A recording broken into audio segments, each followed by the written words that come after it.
율법에 대한 생각이 참 많이 다르죠.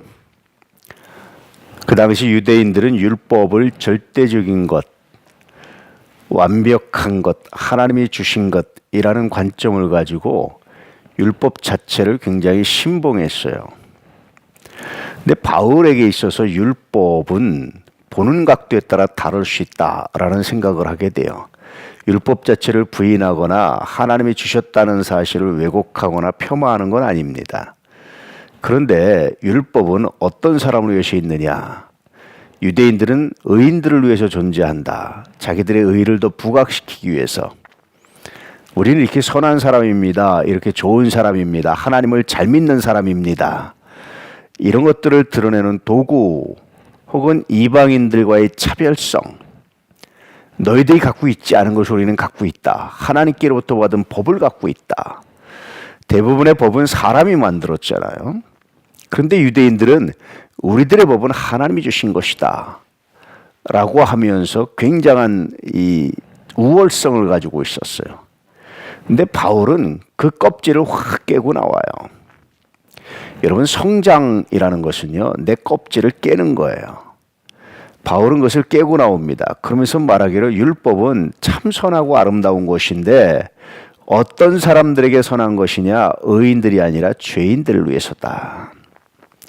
다시 말하면 우리가 얼마큼 의로우냐, 우리가 얼마큼 우월하냐 라는 것을 나타내기 위한 도구가 아니라 우리가 얼마큼 죄인인지 이것을 드러내기 위한 도구다라는 거예요. 유대인들은 율법을 악용했어요. 다른 사람을 정죄하는 도구로 사용했어요. 그런데 바울이 복음을 깨닫고 보니까 율법은 그렇게 사용하면 안 되는 거였어요. 다른 사람을 정죄하기 위한 도구가 아니라 내가 얼마나 하나님 앞에 불의한지 나의 모습을 발견하는데 사용돼야 되는 거라고 생각을 했어요.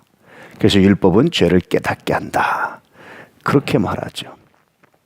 법이 의인을 위한 것이 아니라 죄인을 위한 것이다. 다시 말하면 법이 얼마나 더 의로우냐를 드러내는 도구가 아니라 우리가 이러이러한 죄를 지면 안 된다라는 사실을 깨닫게 한다라는 것은 율법에 대한 일대 혁명적 사건, 혁명적 의식 전환이었어요.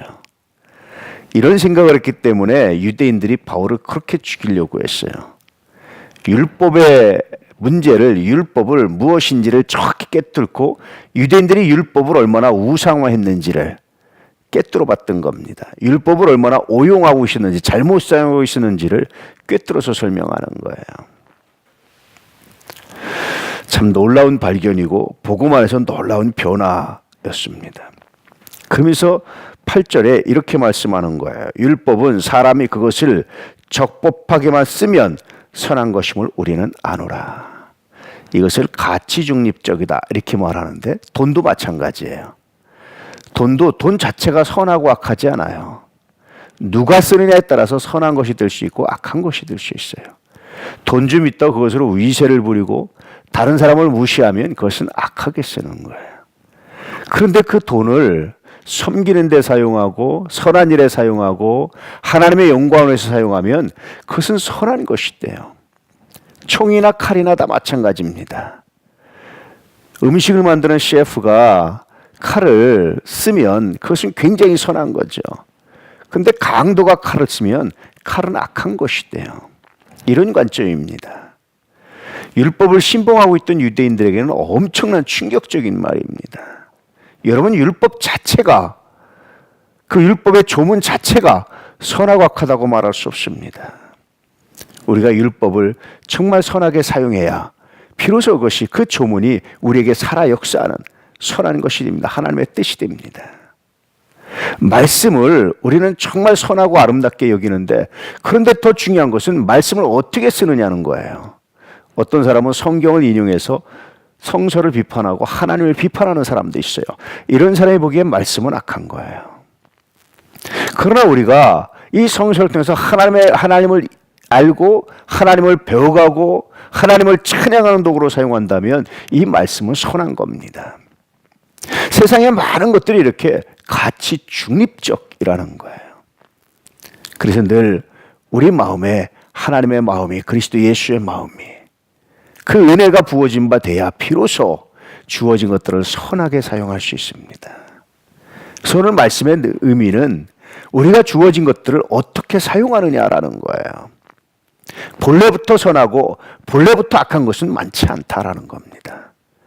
사단처럼 본래부터 악하고 하는 존재가 아니라 대부분의 많은 것들은 우리가 어떻게 사용하느냐.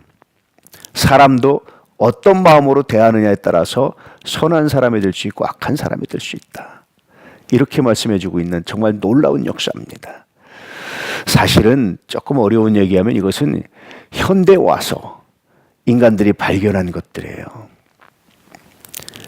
현대에 와서 비로소 인간들이 이것들을 발견하고 가치 중립적인 생각들을 발전시키는 겁니다. 그런데 하나님은 성령의 감동에 의해서 바울에게 이것을 알려주시는 거죠. 오늘 여러분 명절입니다.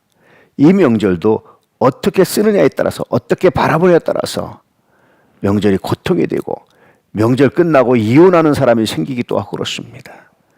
그러나 선하게 바라보고 선하게 사용하면 이것은 온 가족들이 화평하고 화목할 수 있는 정말 좋은 기회죠.